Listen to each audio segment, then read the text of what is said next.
Thank you so much. Aha. Yes, ma, we've unmuted you.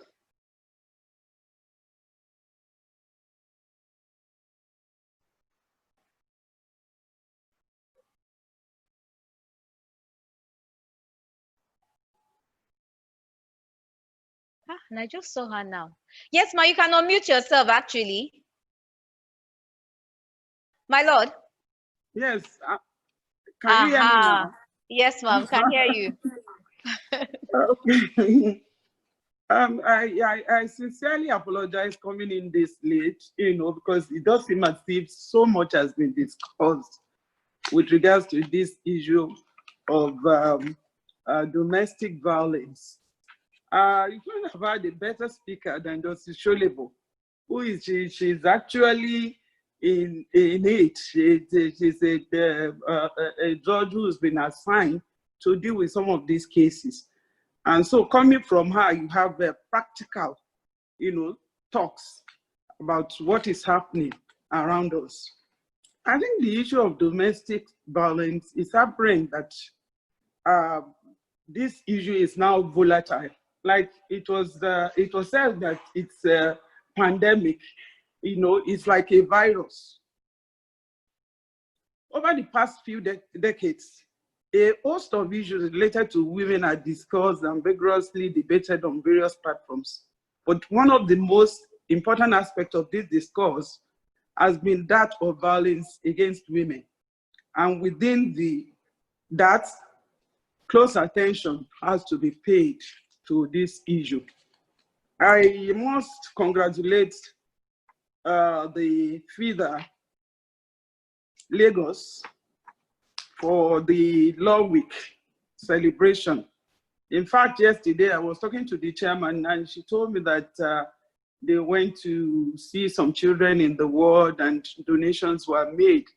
I congratulate you, the chairperson, and I pray that you continue to have the wisdom and the grace to do most of the things that are needed to move FIDA Lagos forward to a better place. Now, domestic violence, like we said earlier, it's a global problem. It's not limited to Nigeria alone. But of late, it has become so rampant that every time you read the social media, you see all sorts of things coming up. And you are worried because you wonder why we can, as human beings, that we can be violent against another human being. And what I find is that violence against women, it deprives them of their right to fully take part in social and economic life. It causes a myriad of physical and mental health issues. And in some cases, it can even result in loss of life. I think we've had so many instances where we have had reports on loss of life.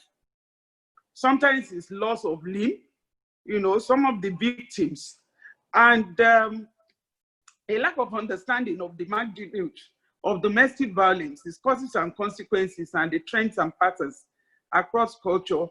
It hinders the development of efforts to address it. So we look at domestic violence. What really is domestic violence? I'm sure all the speakers, they've spoken about it, they've talked about it. It's otherwise known as domestic abuse, intimate partner violence, simply abuse. That's according to United States Department of Justice Service on Violence Against Women. Section 18.1 of the Domestic Violence Law 2007 of Lagos State also defines it. And there is a long list that is stated there. The physical abuse, sexual abuse, exploitation, starvation, emotional, verbal, and psychological abuse, economic abuse and exploitation, denial of basic education, intimidation, harassment, stalking, all sorts. They are all listed.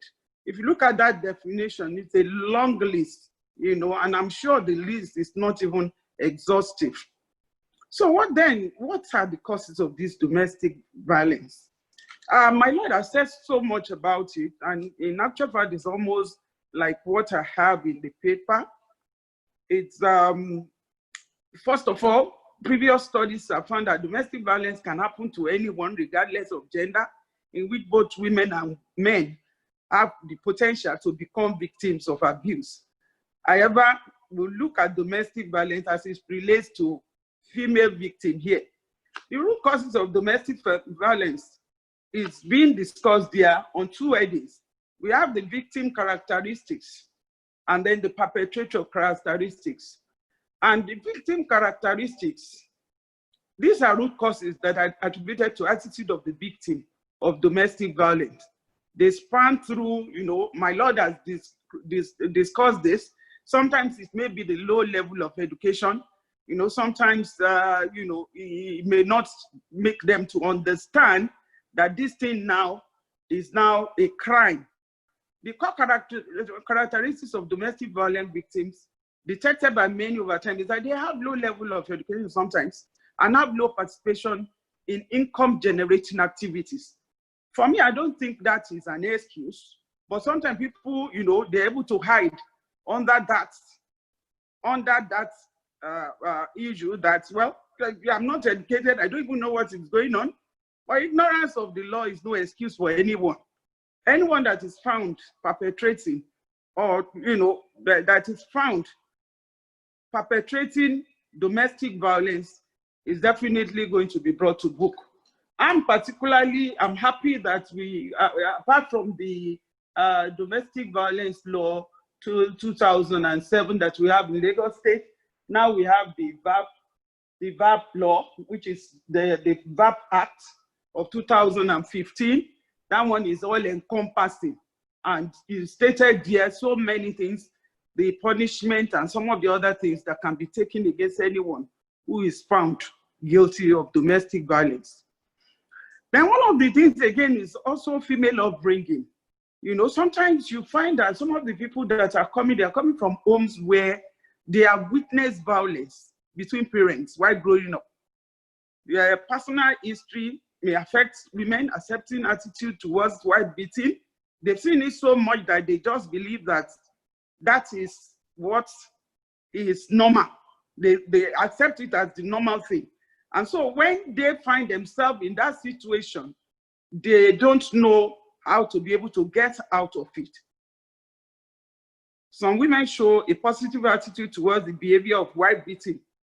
If women deliberately disobeys what the husband asks of her, disrespecting his family, goes out in public areas and speaks in a hostile way to him. Sometimes we look at it again, that could also be part of the problem, for us as women. When you are in a home, you need to be very, very mindful of the word you say. That is not an excuse, though. It does not give anybody any excuse to settle any issue by way of violence. But then it can be avoided. It just can be avoided by just communication skills. By being able to be with your husband when you are discussing an issue, you don't allow it to get to a provocation stage. You don't allow, it does not give anybody any room to do anything. I must emphasize that. But I think these are part of the things that we need to sensitize people. We need to be able to tell them that we have counseling. You can come over and you can receive counsel concerning the issues concerning relationship as between a man and a woman. Then victims of domestic violence often comprise of those who have poor communication skill. They are not able to, really communicate with their spouses. Sometimes it affects, they are not able to talk to their husband, for instance. Some are afraid. These are areas that we need to look at and to see how we can, it could be that the husband, because of the domineering attitude, and then there's that fear. And all of a sudden, you find yourself to be a victim of violence due to ineffective communication, because sometimes it may just be something that can be settled by communication. But then this weak communication problem can also lead to violence, and for people who will refuse to seek help. And the society, sometimes, they frown at anyone they believe that you should not carry your, matrimonial affair. You should not tell anyone. You should keep it to yourself. That is what society thinks about some of these things. And it's for you to realize that, no, you cannot condone domestic violence of any kind. If you find yourself in that situation, you have to, it's like 911, you have to raise an alarm. I think that is the word to use for it, is 911. You have to report it and you cannot keep quiet about it. Then we talk about the victim's age. Sometimes they may be, they may be too young, and so they won't know what to do. Age of victim also has a lot to do, when it concerns domestic abuse. Older individuals, sometimes they are able to take care of themselves as compared to a young female who is just forced into a marriage at a tender age. So sometimes you find that can be responsible. We've had news on the social media of people forcing their children to be married at age 13. The child is just a teenager. How do you expect the child may not even be able to defend herself? So at the end of the day, that is one of the root causes of what you have in our country here in Nigeria. Then we have the perpetrator characteristics. That is the perpetrators, not the victim now. The perpetrator of the abuse, sometimes it could be psychological characteristics. It does seem as if this has been treated. Unfortunately, I was not here to actually pick from what has been said. But some of them may have psychological issues. It may be their mental state, maybe coming from the background where, they have experienced it. Some of them may have been abused. And so, it just piles up and it eventually leads to physical aggression. This tends to be more severe and more likely to lead to serious harm when the perpetrator, for instance, may be drunk, maybe somebody who is using drugs, and sometimes some of them are just jealous towards they are just pure jealousy. They don't want to see their wives have any relationship with outsider, especially their male counterparts. So that can be one of the reasons leading to domestic violence. And inferiority complex also, Justice Sholebot talked so much about the fact of male dominance. In our society, we believe so much that our men, they are the head. There's nothing wrong with them being the head of the family because there must be order. To tell you the truth, there must always be order because when it comes to final decision, you must have someone in the relationship who eventually takes it upon himself to do whatever is necessary to help the family. And as Christians, the Bible says that we should be submissive to our husbands. There's nothing wrong with that. Being submissive does not mean that you should now be punched or you should now be used to become a punching bag. You should now be beaten on a daily basis and be, treated anyhow, mentally and physically abused. No, it does not give person that kind of, path. But I encourage that in every marriage, that that the husband is the head. Yes, you are partners. There's nothing wrong with you being partners. But let us recognize that, as our husband, that's why they are husband, and we are wives. And it's just to make sure that there is order in the scheme of things. That's why, we eventually, okay, so what do you want us to do? You both of you, you think about it and all this. At the end of the day, someone will make the decision and we abide by that decision. There's nothing wrong with that. But what is wrong is where somebody now uses that to dominate the marriage, uses that to manipulate the relationship to such an extent that if the person becomes a wife beater. Then traditional beliefs also responsible. There are people with traditional beliefs, like we still part of what I've just said. They think they have the right to control their partner, and that women are not equal to men. To God, we are all equal before God. There's no doubt about it, that we are all equal before God.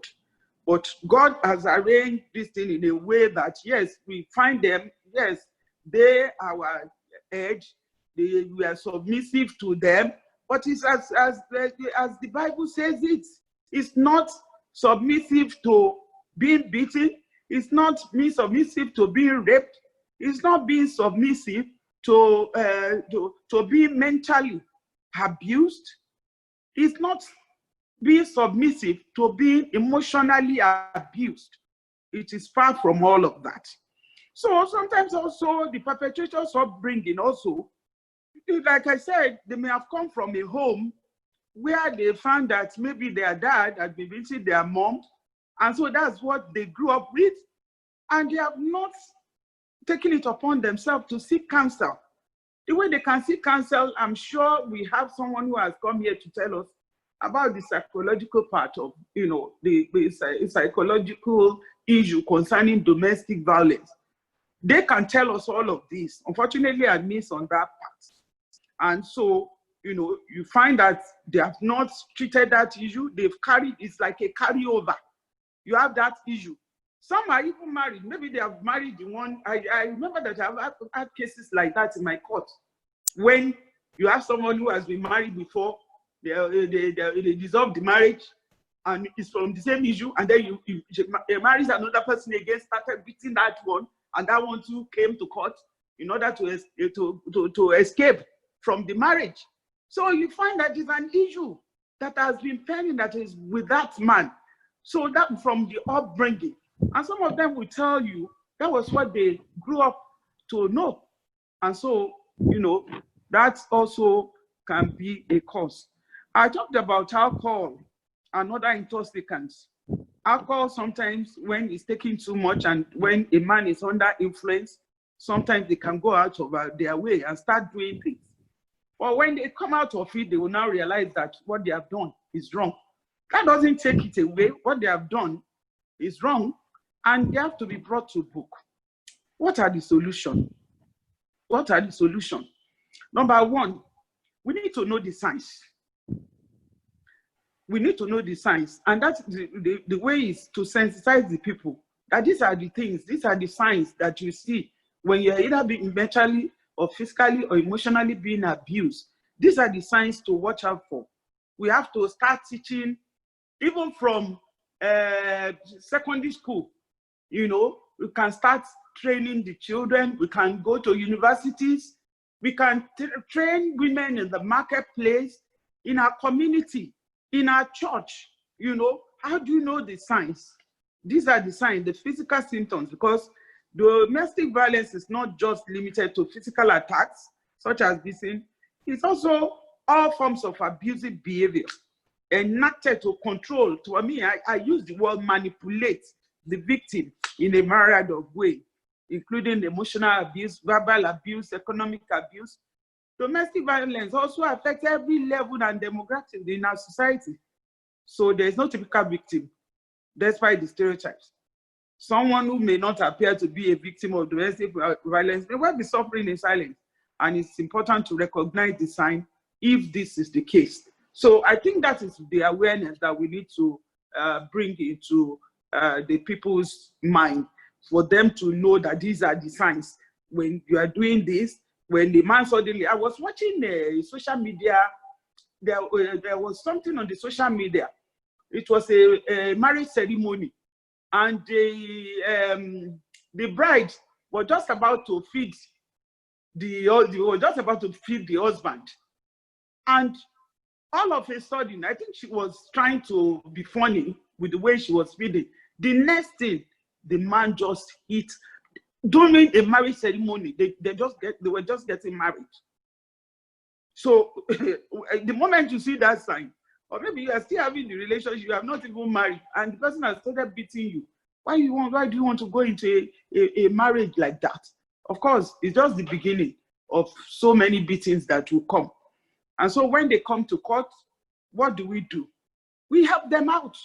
we help them out of that marriage because it's cruel. You know, the court will find it that they have behaved in a way, that other party has behaved in a way that the other party is not expected to reasonably live with that person. So when they come and they narrate all these things, we do not waste time in giving them that respite. So the marriage will be resolved. Allow people to go. You cannot leave someone who is mentally abused, emotionally abused, physically abused, and you ask the person to continue to stay in this thing. So there's a lot to be done by the society as a whole. So we have to get our community educated on this issue. We have to go, if you have to go, you know, find a way to, you know, enlighten the people. Let them know domestic violence is wrong. So many things happening. We start educating as many people as possible. This can be done, like I said, in collaboration with schools, societal organization, other group section. Thank God for this webinar. It has also provided an opportunity. Now you can actually reach out to as many people as you would like to. Then we need to have a situation where you can ring the bell, we can blow the whistle, you know, maybe a neighbor is there. And luckily, I think even under the law has recognized that now, that another person who is not even the victim can now lodge a report. So we're getting to that stage where it can be done in a way that even the prosecution can go on with or without your consent. Unfortunately, what will happen in that kind of scenario is that if you don't have a victim who is ready or somebody who is affected, we should not even be calling them victims. They are more like survivors. If we have someone like that who is not ready to come up to give evidence against that other party, who is guilty, who has committed domestic violence, then the court may not be able to do much in order to convict that party. But support, there's need for support from everyone. So now there's also the need to empower our women. You need to empower women because sometimes it's economic, because of economic dominance. You know, I think Justice Cholebo said something about it. And so there's need for us to empower all our women. We can find a way, giving them skills, let them have skills, let them be educated. Then make penalties for domestic violence consistent and firm. And help women to be, like I said, economically independent. Absolutely, ma. We have all of these. I think, you know, and then there must be access to justice. Absolutely. For domestic violence. Absolutely. And let me tell you and assure you that I've told you, we have done a lot and we continue to do that. Whenever they come to court for protective order, for, you know, when they come and they said they need a relief, they need to get out of that marriage quickly, we always provide that relief. So I thank all the speakers and I thank the FIDA Lagos for what they are doing. I pray that as they continue that, well, the issue of domestic violence will be a thing of the past and we'll be able to really move forward. Thank you very much. My papers will be available. Thank you. And then you can, you know, thank you very much.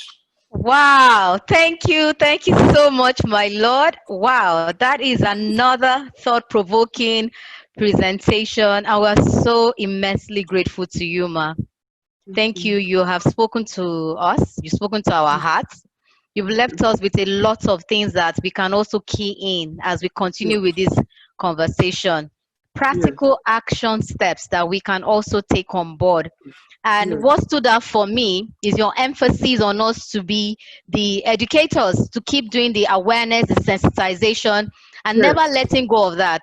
Because, you know, it's really, really what we need to do. Each man reaching the other man, be an influencer in that space for us to speak against those harmful social norms and culture. Thank you so much, ma. Okay. We're Thank you. so honored to have had you. Thank You're you. Thank welcome. you. You're welcome. Thank you. Thank you. We'd like Yeah. to recognize all of our distinguished guests, our panelists. We are still looking out for Her Excellency, the First Lady of Lagos State. We've been looking all over. We can't wait to have her come on board to give her remarks, to just say hello to us. In the interim, we want to appreciate all of our distinguished panelists, our guest speakers, our honorable justices, our spiritual fathers. You've kept on with us. We really appreciate your patience. It's a whole day event, but we've tried to squeeze it into the 3 hours. So we're going to just move very quickly from this point onward. Before I go on to bring on our next speaker, I also like to recognize my Lord, Honorable Justice Olushola Williams, retired.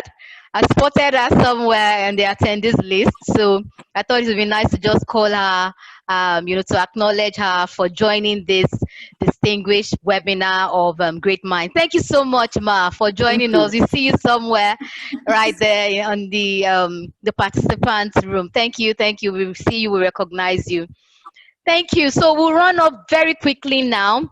Mrs. Titilola Vivo Adeni has assured that she can now join us. So she had some technical issues. So back end, we've been able to solve that out. So you have just about 10-15 minutes, Ma. And Yes, I'm going to have to come in that's exceeding that, fine. please, I beg you, because we really That's need to fine. move on really fast. Thank you. So you have 10 minutes to run through your presentation. Thank you so much, Mrs. Vivo Adeni. Thank you so much. Good evening, everybody. Permit me to stand on the existing protocol. I'm sorry, I had some issues logging in. I know a lot has been said, so I'll just very, very quickly skip through my slides. Okay. So I was asked to share my experience in handling domestic violence as a gender-based violence issue. And so I was asked to basically just discuss what the root causes are and look at trends that we have observed in the course of handling such cases at the Lagos State Domestic and Sexual Violence Response Team.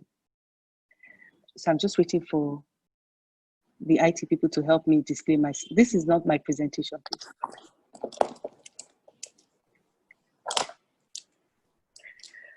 Okay, so in the presentation, we said, looking at research available to us, looking at the cases that have come, people that have reported cases in the office, we found out that there were, I believe, 4 general root causes of domestic violence. The first one is abusive past.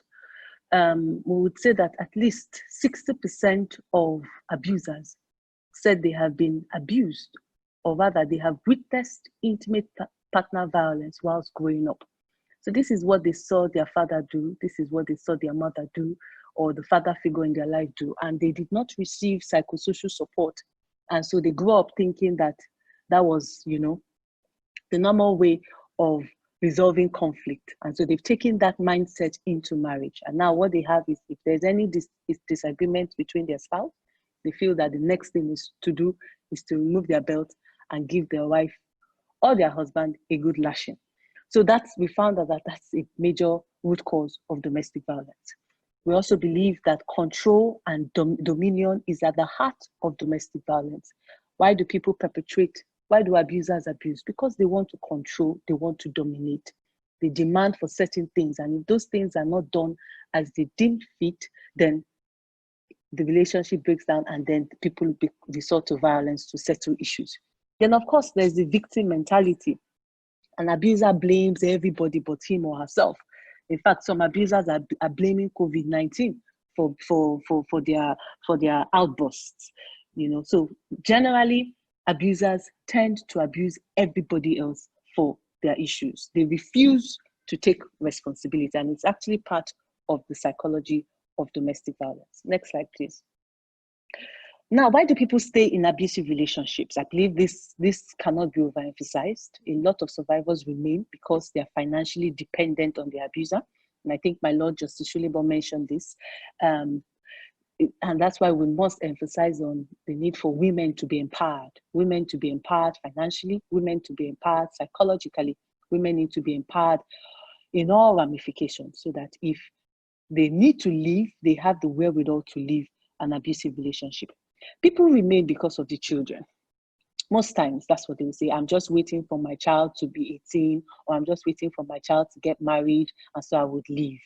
People remain because of the children. And I think this narrative has to change, because studies have shown that children who witness intimate partner violence grow up to perpetrate violence. So we're doing actually more harm than good when we keep children in toxic environments where they are witnessing intimate partner violence. We are literally breeding broken children. Of course, we have the religious and cultural factors. I don't want to overemphasize that. Fear of the unknown. You say to a survivor to leave or to seek help. What will happen? There's no real certainty. That you can't even plan as to say, okay, this is what will happen once I report. This is where I will go to, and all of that. The social system structures are not really in place to appropriately ensure that all the support services that the survivor requires are actually made accessible to him or her. Then, of course, low self-esteem. Domestic violence is not just physical abuse. I'm sure this has been overemphasized. It also affects the mental state of mind for the survivor to even think for him or herself, to be able to take a decision that, you know what, this is abuse. I will not tolerate this, and I will not stand for it.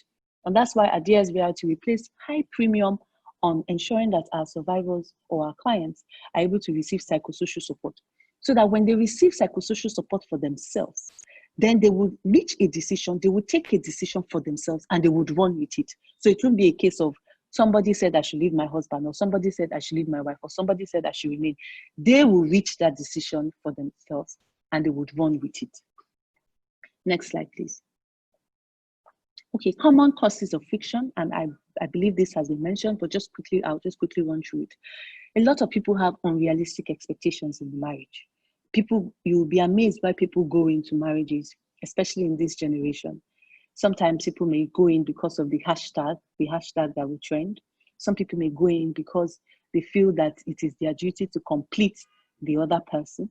You know, God has appointed them as the person that will complete their intending spouse. People have unrealistic expectations. They believe that once they are married, everything is sorted for life, financially and otherwise.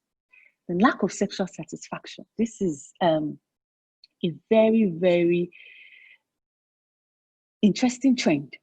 We actually have clients that come in to report. They don't report this lack of sexual satisfaction. Perhaps they report that they have been beaten. And then when they're making further disclosures of abuse, they now tell you that it's because they are withholding consent, because they are not sexually satisfied by their partner. And because they are not being satisfied, they do not want to give in to the sexual advances of their partner, and then it results to violence. So parties are not able to be vulnerable enough with themselves to actually communicate, especially the men who may not be able to sexually satisfy their spouse, and then it degenerates to violence. Of course, lack of effective communication between spouses. People are speaking to each other, they're not talking, they're not communicating effectively. That's the common cause of friction. Third-party interference. This cannot be overemphasized. Mother-in-law, sister-in-law. We have a couple of fathers-in-law, but most times it's actually mother-in-law, sister-in-law, auntie-in-law, and all that interfere in the relationship. And we found out that it is a cause of friction. Financial constraints. My Lord Justice Shilebo mentioned this. When people are constrained financially, there might be a tendency for them to be a bit on the edge, and it can be a trigger. I'm not attempting to excuse violence, just saying these are common causes of friction. And then undue pressure to remain in an abusive marriage. We have some clients that have said their parents have categorically told them to remain in that house, that there is no room for them in their parents' house. They must remain there, they must work it out, they must pray, they must seek the face of the Lord and do everything possible to ensure that that marriage is a success, quote and unquote. So those are common causes of friction. Next slide, please.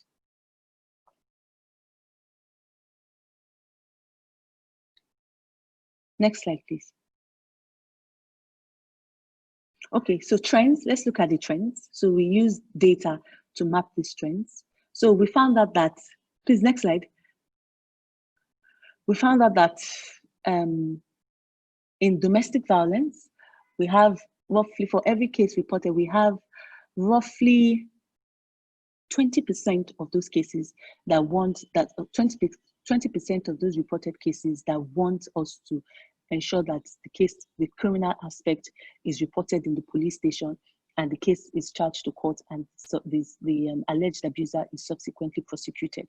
However, in that 20%, along the line, we find out that 18% of them drop out and say they are not interested in prosecuting anymore. Next slide, please.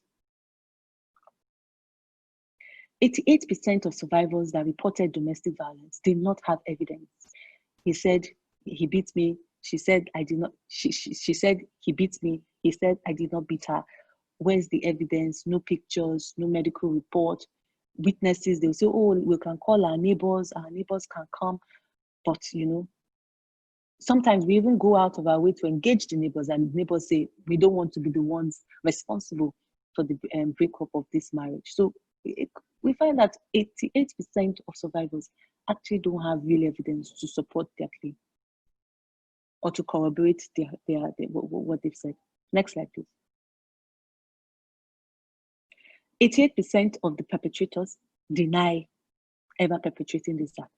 It's amazing. Somebody comes into the office, an alleged abuser, moves from I have never done it to actually it was 10 years ago and we settled it, to actually I slapped her last month, but you know, it's not that bad. I just slapped her. There's denial. And with the absence of evidence, as I said earlier on, it's a bit difficult in ensuring justice for survivors. Next slide, please.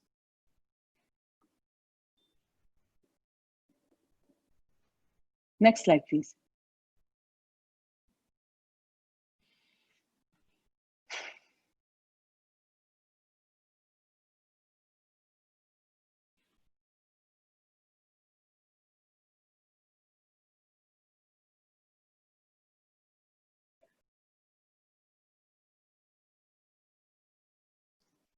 I'm unable to see the presentation.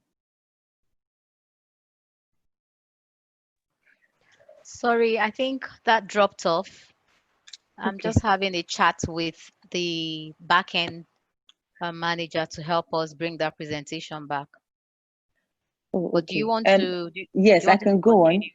Yes, please. so we also noticed that a good number of our survivors are financially dependent on the abuser, and that was one of the main reasons, or that's one of the main reasons why they remain in the abusive relationship, because they're financially dependent on the abuser. Thank you so much. We also have yes, next slide, please. Religious institutions, religious clerics have actually gotten involved in okay, mental, yeah, so we said 70% of perpetrators said they were survivors themselves. They were victims of intimate partner violence while growing up. Next slide, please. Okay, I've said this, 90% of survivors were financially dependent on the abuser, and that's why they felt that they had no other choice but to remain in the abusive relationship. Next slide, please. Aha, 98% of the alleged abusers, one of the major reasons why they were abusive was because they felt that their wives were having extramarital affairs. A good number of these clients did not have real evidence to show that their wives were actually being promiscuous or having extramarital affairs. Sometimes it was a hunch, it was a suspicion, somebody said this, somebody said that. Next slide, please.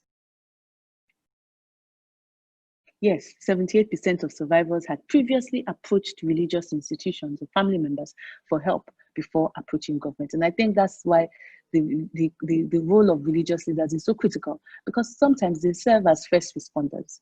They get these cases before it comes to government or NGOs. And that's why we must have interface with religious institutions, engage them on their roles in responding appropriately to domestic violence, and reiterate the fact that domestic violence, there is a component of domestic violence that is criminal in nature. And so the state has every right to intervene. in such a matter. Next slide, please.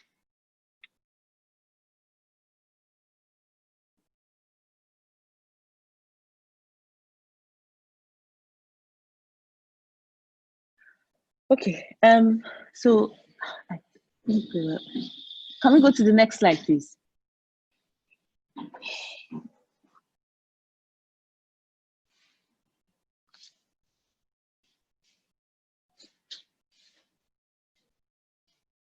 %98 of the survivors said they were remaining because of the children. I think we've mentioned this point. Please, next slide.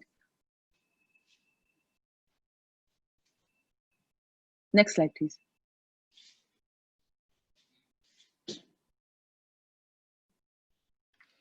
Okay, so very quickly, what are the solutions that are preferred? I think we need to destigmatize single parenting and divorce. There's a lot of stigma that is associated with people that have filed for divorce and people that have been divorced, have been subsequently, when the marriage has broken down and there's a decree nisi and decree absolute.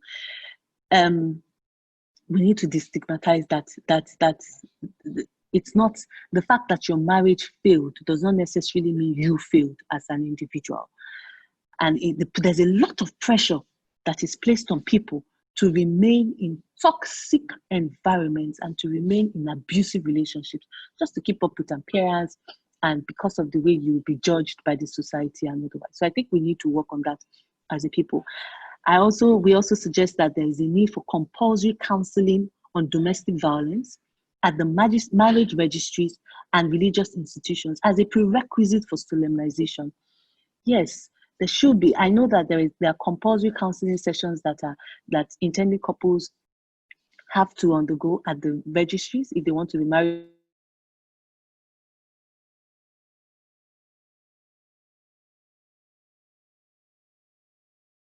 under the Act, and also at the religious institutions. We have domestic violence modules included in those counseling sessions. To see the slide again.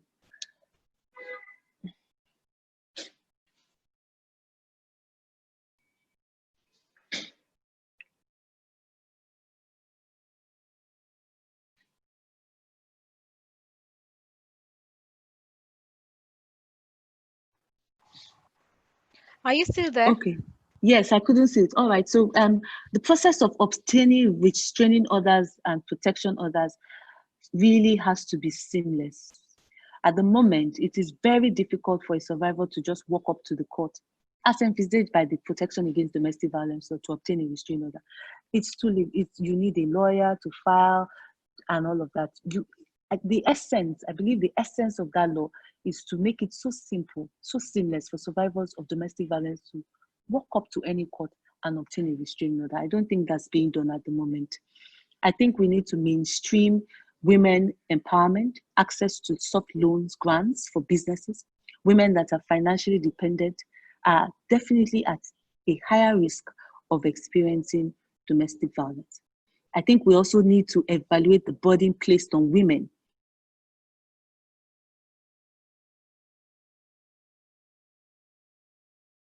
in ensuring that their marriage works or is a success. It's the woman's fault. If the children are not well brought up, it's the woman's fault. Everything that is negative is the woman's fault. I don't think it's working for us anymore.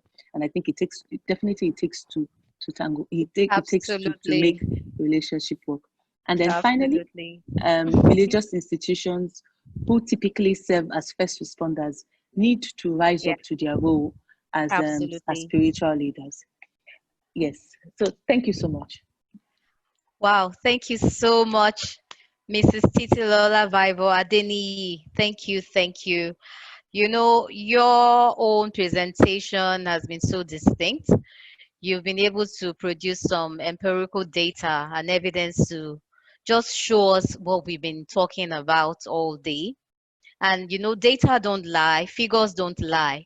So you have presented another perspective that will trigger some more thoughts and what we can do collectively in fighting this menace and bringing, if not totally eliminating, at least reducing this pandemic, like one of our speakers has said that this is a pandemic, it's a virus when there's so much talk and about domestic violence and sexual assault.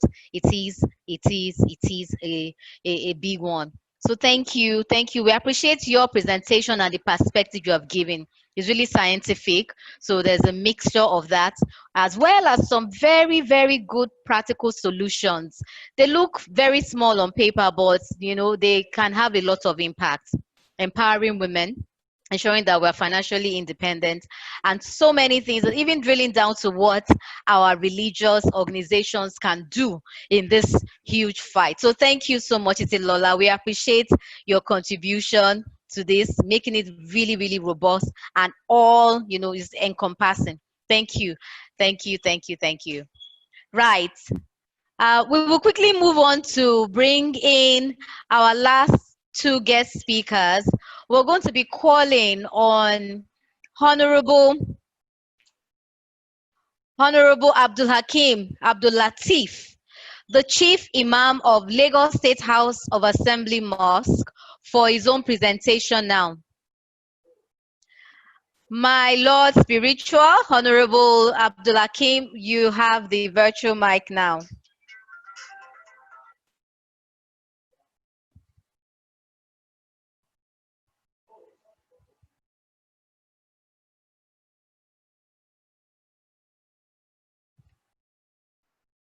Okay. Hello, can you hear me? Yes, we can hear you now, sir. Okay. Let me register my appreciation for this opportunity given to me. And I pray that our Lord will continue to bless the organizers of this program. I'm going to look at it more from correcting some misconceptions about those who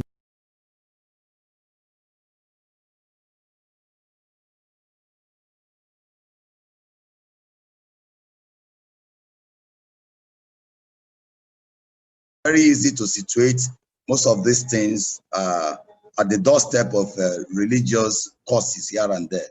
But I'm going to speak generally. Want to say that religion should have been the solution, godliness should have been the solution.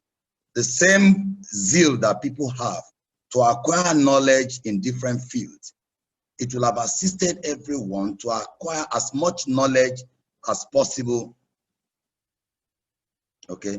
To acquire as much knowledge as possible about their being, about their personality, who brought them into existence. The sense of accountability that you have not been created in vain, and eventually you'll be accountable before your Lord. If that objective, is there, it becomes very easy for most people to understand. For example, in Islam talks about knowledge. You need to acquire knowledge before you can begin to practice religion. In fact, the opposite of what is prescribed by God is what people are doing here and there. For example, if you look at the concept of marriage, the way marriage will come into place itself is such that there will be consensus added them, the kind of understanding between the parties. There are 4 conditions before you get married in Islam. The first is offer and acceptance. Let someone offer, let the other one accept. So specifically in Quran chapter 4 verse 19, you see that it is against Islam that people be forced into marriage, because forced marriage, lack of compatibility may be one of the reasons why people are violent against one another if they don't accept. So you have the offer and acceptance, you have the consent of the family. It's an investment. When you have brought up your children, somebody just kidnapped the children.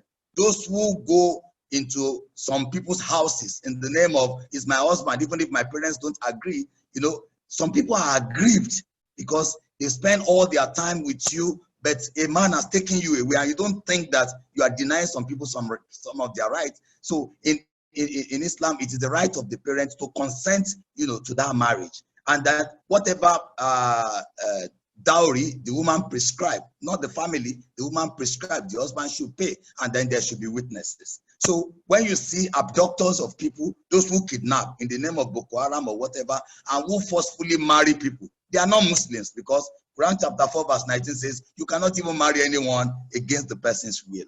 Now, leave that aside. come to think about what Allah has described as the best person on earth. Say the best among you is the best to his wife. You know, just like the best among you is the best to her husband, because this is the family, and the family eventually will give birth, you know, and child upbringing, because I like to talk more of solution. All the speakers have spoken wonderfully. Child upbringing really matters. You talk about, for example, if you look at psychologically, the psychological factors, which is also very relevant in religion. What interpretation do you give to events that eventually resort to you being violent on the other party? What interpretation? In clinical psychology, there's the ABCs of clinical psychology, which is entirely religious in nature. It means A, there will be an activating event. There must be something said by someone that triggers something. That is A, activating event. Then that is A, whatever. If anybody sees me and say, Ablative, you are a foolish man, you are a foolish man, it's just an event. So that is A, I must hold it in that perspective. It's an event. That event itself is not capable of resulting to consequences. It is B that is the problem. What is B? B is the belief. What is my belief about what has been said? If my belief is rational, the consequence will be positive. But if my belief is irrational, the consequence will be negative. I tell you something, you know, for example, if somebody says, Ablative, you are a foolish man, then I look at the statement, Ablative, you are a foolish man. What is my belief? My belief is that my Lord says in Quran 25, verse 63, that if anybody abuses you, say nothing except word of peace. That's number one. So because my belief is rational, I'm not going to say anything. If that person is annoyed, definitely is going to have time for a rethink. Secondly, I'm also going to think, have I done something wrong, you know, that warranted this? Number three is that when anybody abuses you, you know what happens before God? It's like somebody has submitted an application form before God, that my God, please help me to destroy him. Somebody need that one. You know, like we say in Yoruba, you know, it's a wish. Don't be offended. Just know that it's an application form the person has submitted before God, that God should make your life miserable. No problem. Under that application form, there is a place called for official use. You cannot fill an application form and fill for official use. You leave that one to God now. It is God that will now look at it, that it will not be good for the better for this person. Okay, let me check. No, this one is a righteous person. It will be good. Because you trust in your Lord, that your Lord will never be unjust. It will result into something very positive in your life. Because you know what? When they abuse you, it is the angels who reply. Because of this, your rational understanding, you will never react, but rather you will respond. Response is positive, reaction is negative.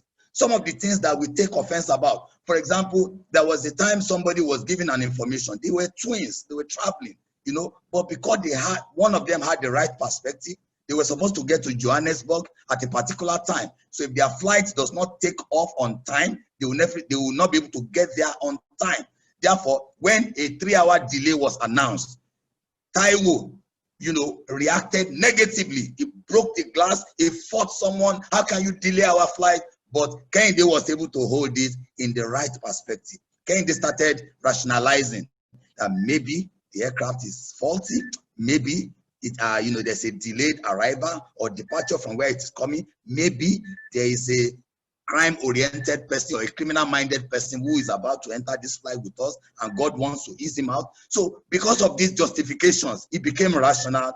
I'm saying this because Almighty Allah says in Quran chapter 2, verse 216, that at times you think something is bad for you, meanwhile it is good for you. At times you think something is good for you, meanwhile it is bad for you. Your Lord knows and you know nothing.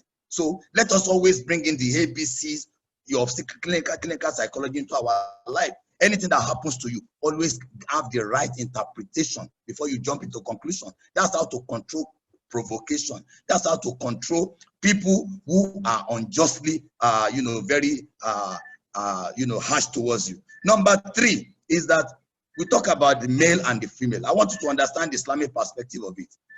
The male is not superior to the female in terms of creation. The male is not superior to the female in terms of righteousness, in terms of reward in paradise. What Almighty Allah has done is that there's no sameness. You know, physiologically, they have different roles. The man has his role, the woman has his role. The man cannot deny the woman is paradise. The woman cannot deny the man are paradise. If you marry a righteous person and then you behave well, she does not behave well, it does not deny you your paradise. In fact, Islam says your wife is a trial to you, which means whatever she does is meant for you to behave, repel evil with that which is good. That's why I say when people are religious, it's an entirely different approach. Secondly, is the fact that yes, the woman is meant to submit to the man, but submit to what? When it comes to obeying God, God is above your husband. You don't need the permission of your husband to worship your Lord. You understand? Now, you are in the house. The essence of this is this. For example, a man who shares everything with the woman and says 50-50. I pay for the children today, you pay for the children tomorrow. That man has lost his right for the wife to take permission before going out. In Islam, you must take permission from your husband. You don't inform your husband, I'm going out. You take permission that I want to go out. And that is the kind of honor Allah has given to the man. But it does not make the woman a slave. The woman must understand that she's not a slave under the husband. You are companions. In Quran 30 verse 21, Allah says, I've created both of you to live in peace and tranquility.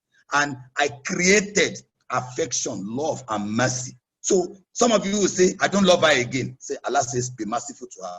What do you mean you don't love her again? So there is this misunderstanding. If poverty is the cause, Islam preaches contentment.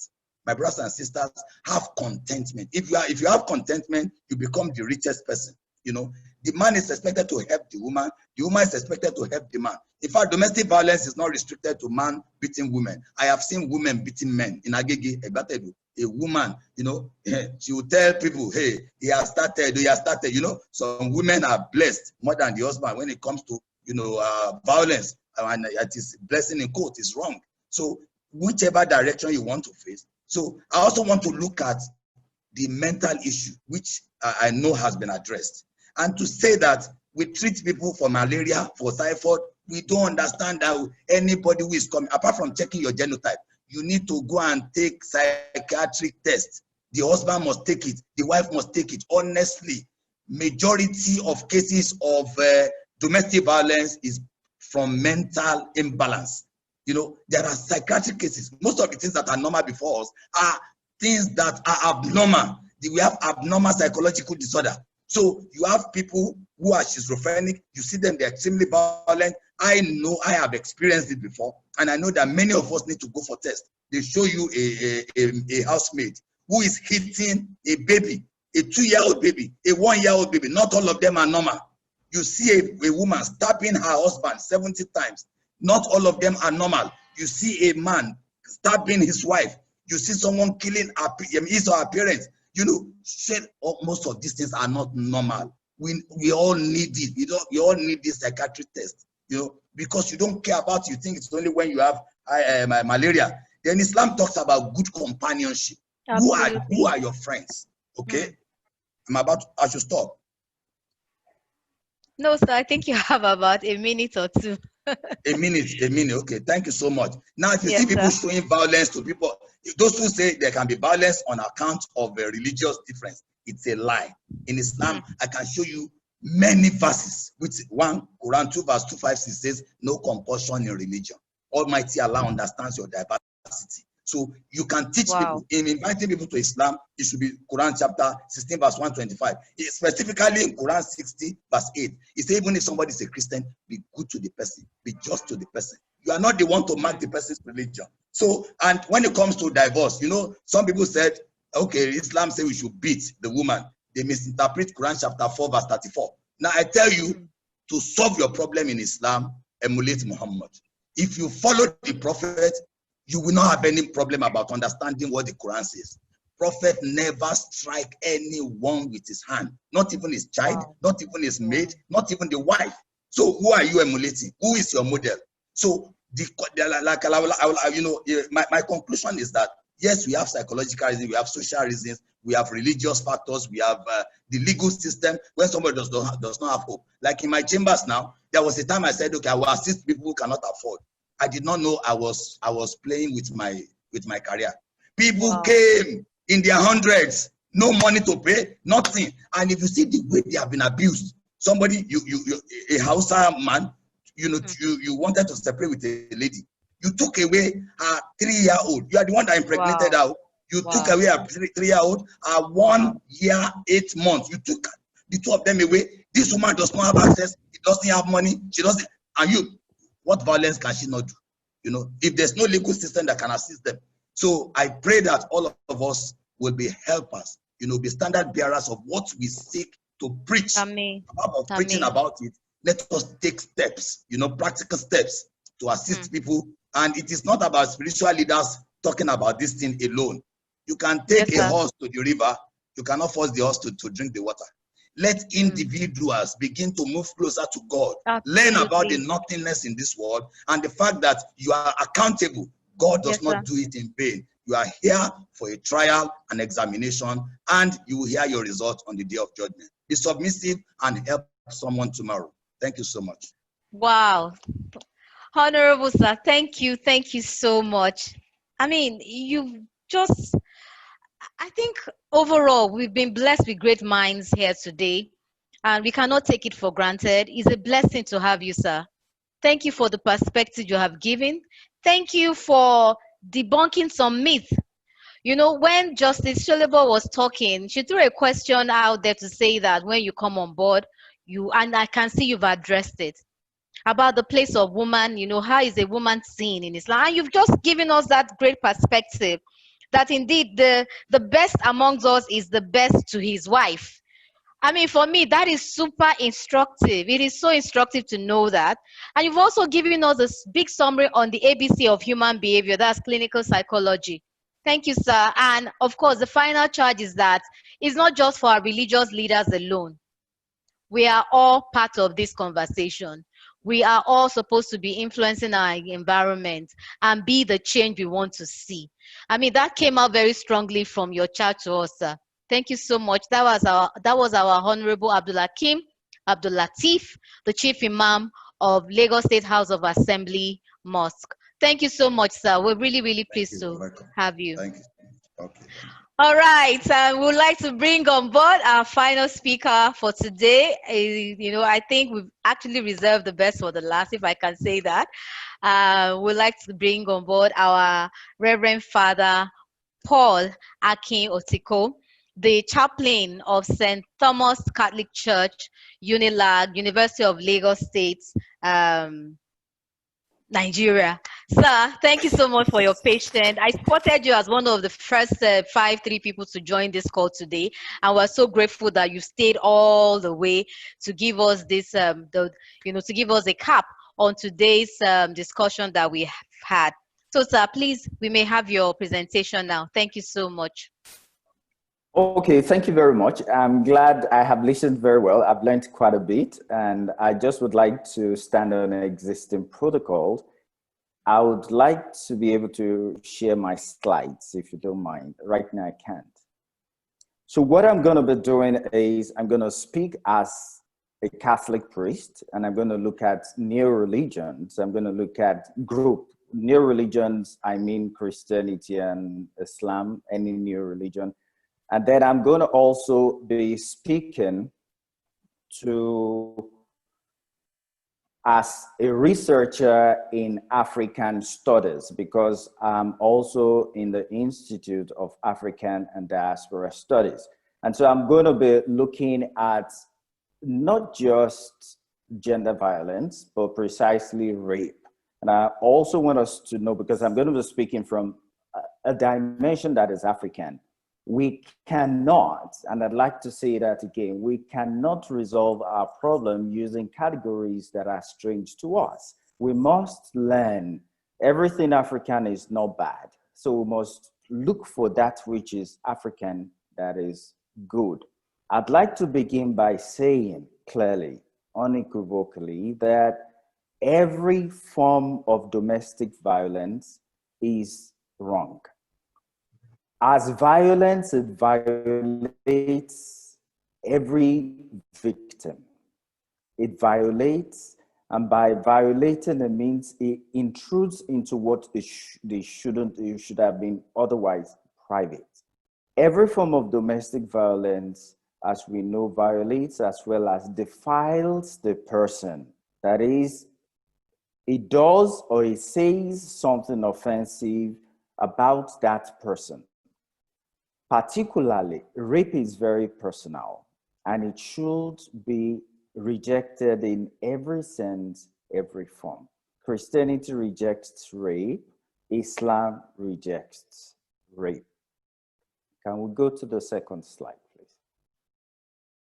Now, what role have new religions played in the upsurge of rape cases in Nigeria? Religion, no doubt, has played some good roles. It has contributed to development and to human race. But today, given the context, we now realize that religion has taught, as it is taught today, have done a number of harms, particularly in the area of rape. Rape largely touches on justice, and this is important. I like many of the speakers. It touches on justice. And what religion today does is that it plays down the justice aspect. Religion has largely enshrined reconciliation between the rapist and God. And so it makes the victim a second-time victim. Religion, as we have today, has relaxed many of the African cultures, and this is also very important. I mean, we think everything African is bad. And so when I become a practitioner of any of these religions, then I say, stop being African, become Christian, no. And so it's important for religion to again begin to realize the values religion. It has shifted the power that is the culture, and it has begun to focus on individual relationship with God, such that an individual becomes a Christian, becomes a Muslim, and then he's welcomed. His past is not looked into, such that we begin to think that by the very fact of being a Christian, then I'm a good person. I think it's important for religions to begin to pay attention to those good elements in the culture. Rape has no place.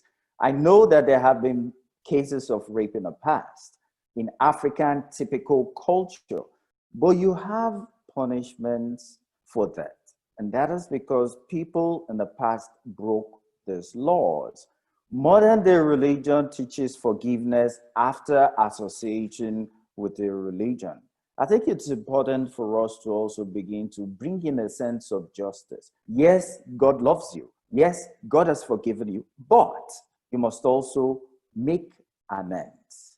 It's also important for us to also let people know that they need help. We have made references to people who engage in rape are people who are dysfunctional, and I agree totally with that. Religion must today begin to emphasize that. It's not enough to just say I'm a Christian. It's not enough to just say I'm a Muslim. We must, and the Imam emphasized that we need to do some checks. So if somebody, a rapist, becomes a Christian, do I say welcome to church? No, I need to also relate to that. Welcome to church, yes, but you need more than just an altar call. And I think the churches have not stressed that, and they have, in a subtle way, encouraged rapists, such that you get into church and then you're okay. Can we move to the next slide? So what is the current situation? The situation of today is that many of us think that rape is the work of the devil. Oh, it is the work of the, I'm sure we all are familiar with the saying that, oh, it's the devil's work. I think it's more than the devil's work. There are different reasons that have been adduced to somebody becoming a rapist. Any religious people seek prayer alone, and we must discourage that. Yes, prayers can work, but we must go beyond prayer. Some need help, some need medical help, some need psychological help, some need to be heard. Many religious groups reintegrate rapists into the fold without providing the needed help. So it's one hand a sense of acceptance, but at the same time, they also must be helped. It is not enough to have made a pilgrimage. It is not enough to have responded to an altar call. One must be helped. Some religious groups cover up situations for others, and it doesn't matter who they are covering up for. Maybe a leader, it may be a member. And we must discourage this. We must typically, clearly discourage this. Religion does not condone rape.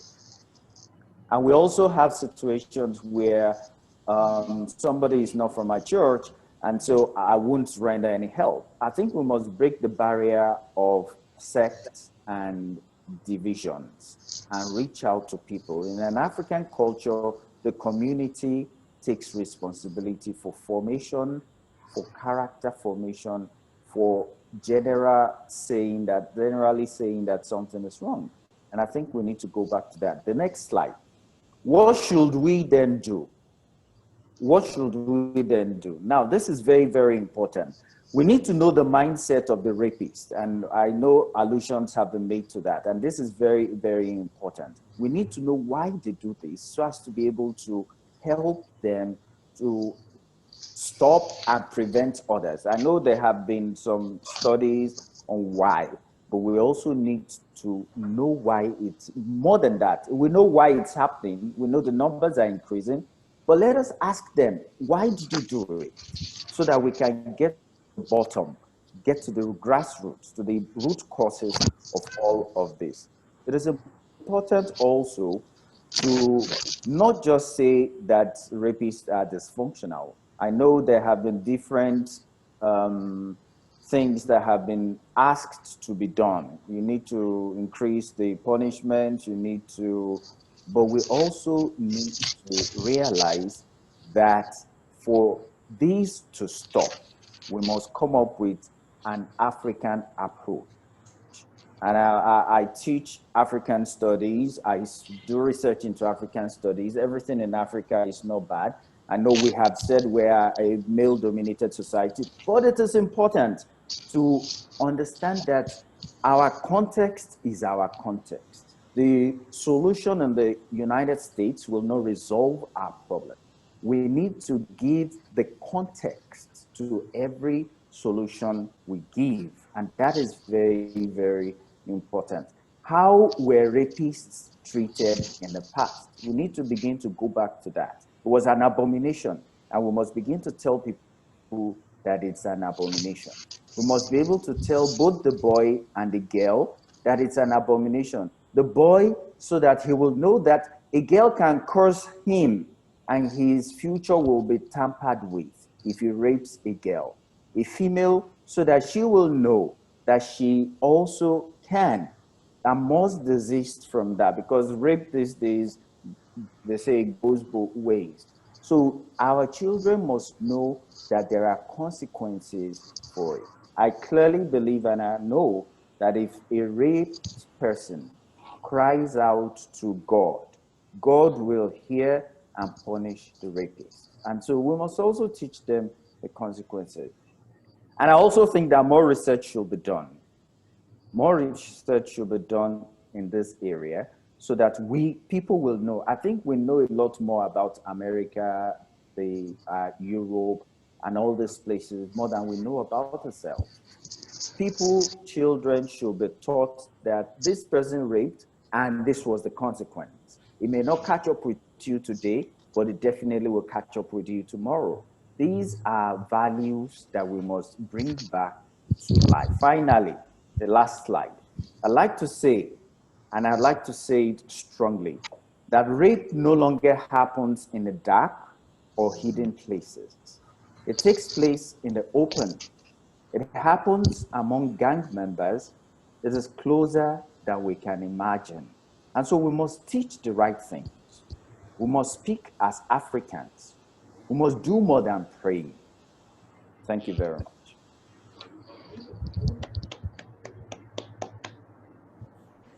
Thank you so much, sir.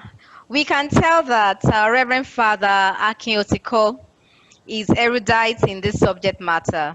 You know, going by the depth of the high point of his presentation, the depth of the analysis that he's done.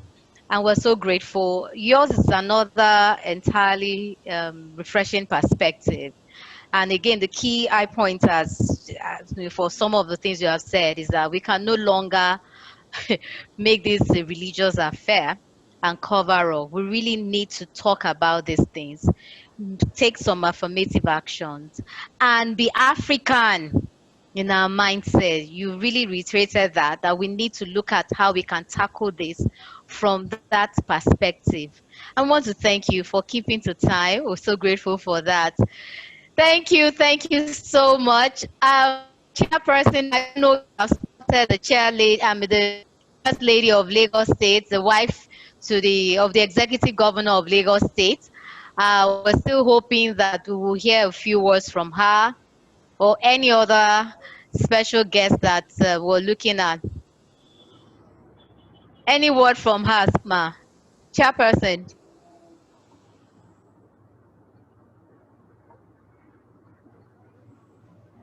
Okay, I spotted the chairperson online a couple of seconds ago. We would like to appreciate Reverend Otiko again and all of our distinguished speakers, the panelists. It's been an amazing session the last couple of hours, and then I know that we have so much to take back home and work on as part of the agents of change. So thank you so much. I will want the chairperson to let us have a word. I would like to take a word from her concerning the first lady of Lagos State. Chairperson, are you here? Yes. Thank you very much, Biola. Yes, ma'am. Can you hear me? Okay. Yes, we can hear you. I was just checking if we've heard back from the first lady of Lagos State or representative before we start moving. She still said she will be in to give her goodwill message. So we can just keep on going. If she's able to join, fine. That's just the last message I got a few minutes ago. Okay, ma'am. All right. So we would like to take a few comments from our participants regarding this. We have limited time, so we'll probably have to limit everyone to 1 minute each so that we can take as many people as possible. I hope that's fine with us. I would like to call on the chairperson of the litigation committee, FIDA Lagos, for her comments.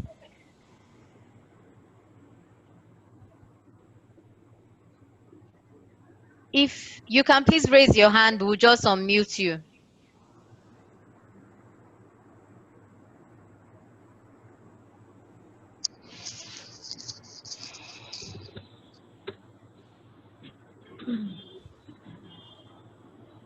Are you here? Sis, Chinwe Phoebe. Okay. All right, you've been unmuted, ma. Can we you can hear hear me? you now. Okay. Yes, we can. Okay, thank you so much, Jola, for this opportunity. Good evening, Yes. our panelists, our learners. Okay, let me start from the Lords, RCP, and then all the other panelists. Please permit me to stand on all other existing protocol. Thank you, Bella, for this opportunity to speak. Like I earlier chatted, we have so much callings from victims of domestic violence. It has been on the increase, especially this period of pandemic. And we have seen a lot of reasons for this. We have had so much overwhelming, thought-provoking presentations from our panelists. And I pray that God will help us, even as we work to help humanity. And then amongst the issues raised is the issue of women being part of the cause for the domestic violence. The way we address our husband, the way we look at things, poor communication. Most times we are all so overwhelmed. We don't even control our temper. So I pray that with this, we shall go out of and then try to sensitize women and then reach out so that it's not only reports of domestic violence. We can talk of the core causes, the issues. So that's what we want to take further. When they come to our legal clinic, we'll be able to ask some questions. What happened? What caused the domestic violence? We're able to get answers, and then we teach them more on what to do to avoid such. And we pray with what we have learned here today, God helping us, we achieve success. Thank you very much. That's my comment. Thank you so much. Thank you, our Vice Chair. We're glad that you've been able to add some contribution to this discourse. I would like to take Honorable Justice Pedro. My Lord, you raised your hand.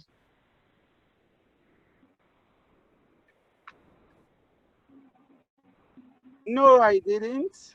Oh, okay. You've lowered it now. Okay, your hand is still showing, but let me see if we can lower your hand. Is it showing? Are you Yes, sure? ma. Yes, ma. I'm sorry.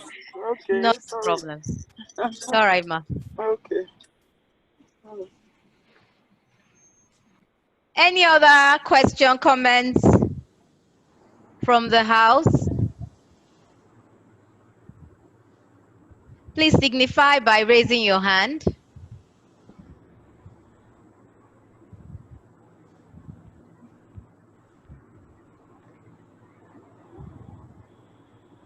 But okay, if you are thinking of putting something down, you can also drop your comment or question in the chat room. I will look at that and pick it from there intermittently, because we are really, really conscious of time and we need to move really fast.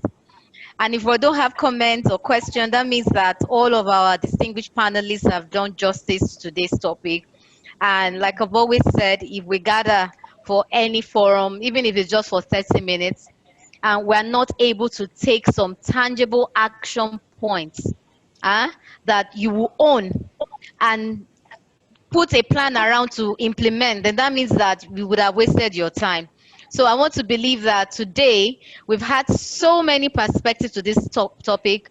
I've learned so much, and in my head I'm already thinking of what Abiola, I'm going to do to move the needle a bit, so that it's not just another talk shop that we go away from and then we say, oh, that was a wonderful law. We know.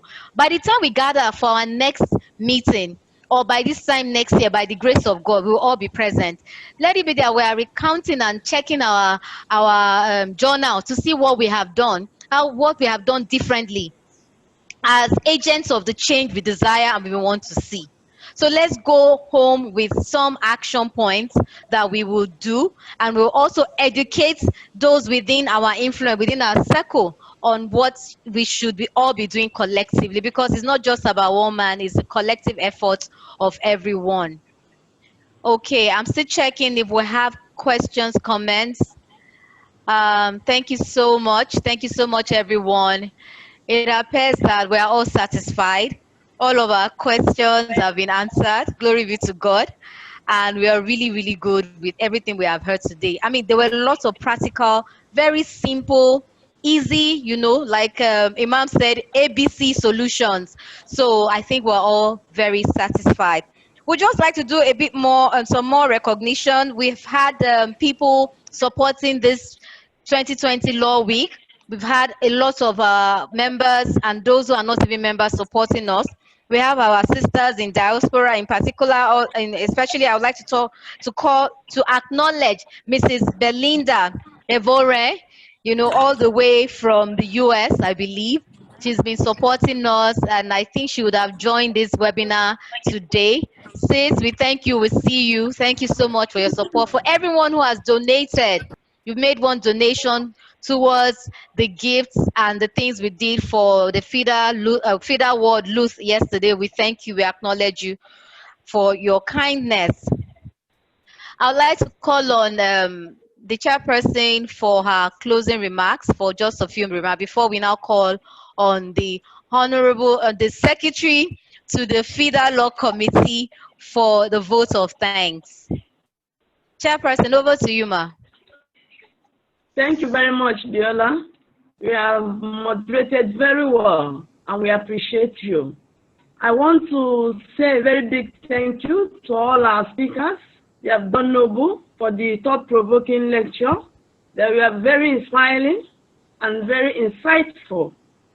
From all that we have learned today, I believe that we have all seen that it's a collective responsibility. We have to be proactively responsive to this particular issue on ground. And since we have all known that violence is barbaric, anachronistic, that we should all fight and make sure that we turn this tide.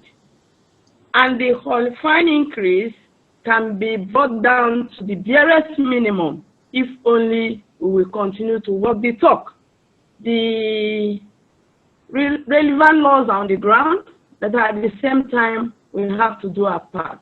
So I want to say a very big thank you to all of our invitees that decided to be with us and have made our time to make this webinar a successful one, especially all our wonderful speakers. They have done noble. And I also want to appreciate Her Excellency for trying so hard to make sure that she joins this webinar. It shows the type of regard she has for us. We are very grateful, ma'am, and all her entourage who were able to join us. I also want to thank our spiritual fathers for being patient until the time they were called, and they've all done justice to their papers. We are very, very grateful. And also to our CVP and all our national bodies and our great feeders in Lagos. I want to thank everybody and at the same time encourage us to go out there to continue to sensitize people to say no to violence, domestic and all forms of violence. We should abhor them in all its ramifications and then be able to do things that will move our country forward and change the narrative. Thank you very much, and God bless you all. Thank you so much, Chairperson. In the same breath, I would also like to recognize and appreciate all of our ESCO members, our Vice Chairperson, the Honorary Secretary, the PRO who was unavoidably absent. She's actually under the weather. She was supposed to be a co-moderator with me today, but I miss her absence so much. Thank you so much, everyone, all of our distinguished panelists and participants. Now, before we all log out of this meeting, we want to take a group photo. So we're going to be releasing all of our videos now. So please wait. Wait, please do not log out of the meeting yet. So we're going to try and do some good group photograph. So please hold on as we try to do that. While we're doing that, we also appreciate again all the members of the FIDA Lagos Law Week Planning Committee, headed by our own sister, Mrs. Aramide Keshinro, and her entire team. Thank you so much for doing a fantastic job. You know, we're able to deliver this virtually and it's been so well coordinated. Thank you. It's showing that you did a lot behind the scene to give us this great session today. So we thank you so much, our chairperson of the 2020 FIDA Lagos Law Week Planning Committee. Call for closing remarks before the pictures. Okay, so I would like to call on Mrs. Carol Ibe to give us the vote of thanks.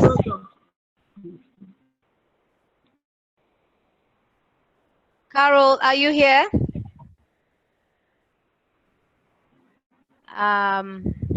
Yes, I am. Okay. Thank you so much. Are we able to see you, ma'am? Well, you can. I'm seeing you. You can see me. Okay. Okay. Let me just start your video.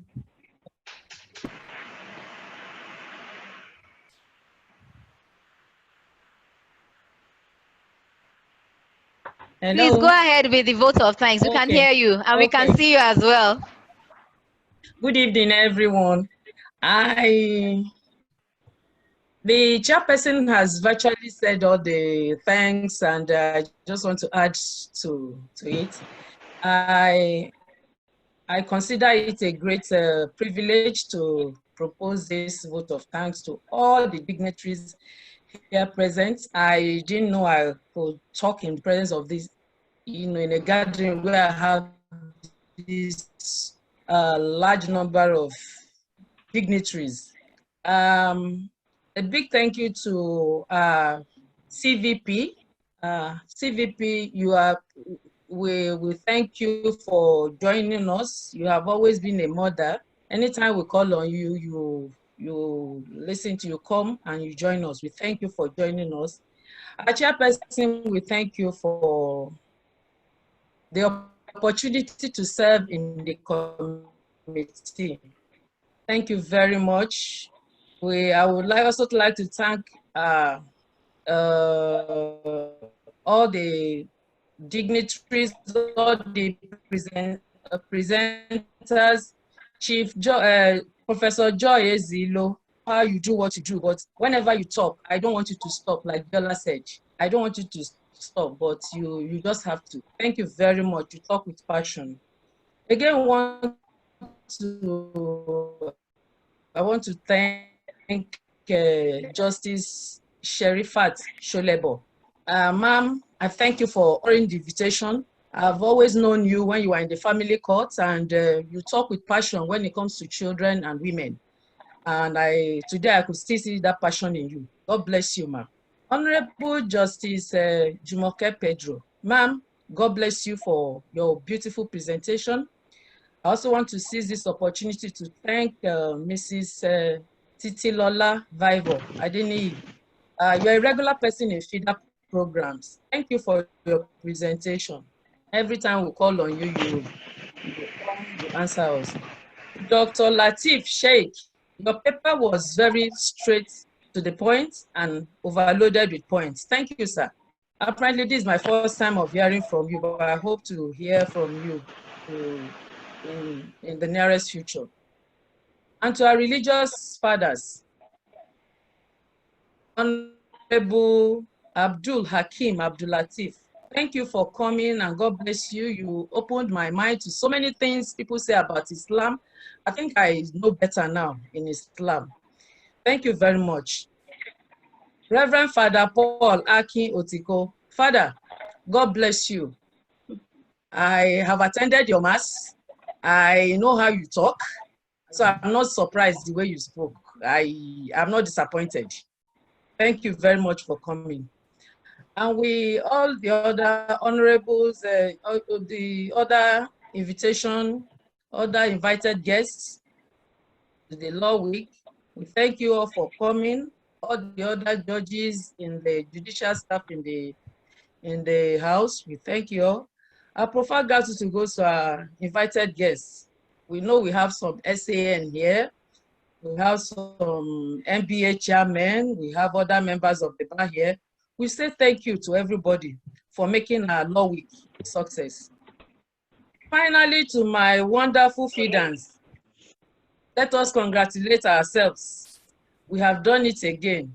The CVP is very proud of Lagos branch. Thank you very much for your love and criticisms. And to the committee members, Mrs. Aramide, God bless you. I have learned a lot from you. I hope to work with you again. Thank you very much. And to other members of the committee, we say congratulations for a successful outing. Thank you all and God bless. Thank you, Able Secretary. Thank you. Thank you so much, Ma. Wow, thank you, thank you, thank you. All right, we just need to confirm that our pictures have been taken. Our IT manager, are we done? I'm almost tempted to call Ahono Kike Lomoayeye for a closing prayer. Almost tempted to call you, Ma. Can you do it in 30 seconds? Yes, ma'am. Let me unmute you. Yes. Yeah. Yeah.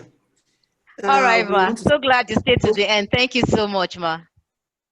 Okay, can I go now? Can I Yes, pray please. now? Yes, Okay, ma. Father King of Glory, we thank you for this gathering. We thank you for every deliberation of us today. We commit our country, our women, our children unto you. We ask you, Lord, to lead us in the way so that we can fully be secured and saved in our own country. In Jesus' name I pray. Amen. Thank you so much, everyone. Please enjoy your weekend as we continue the conversation some other time. Thank you for your patience. We really appreciate you. Good night. Thank you. Thank you. Thank you. Night. Bye-bye. Bye-bye. Bye. Bye. Bye.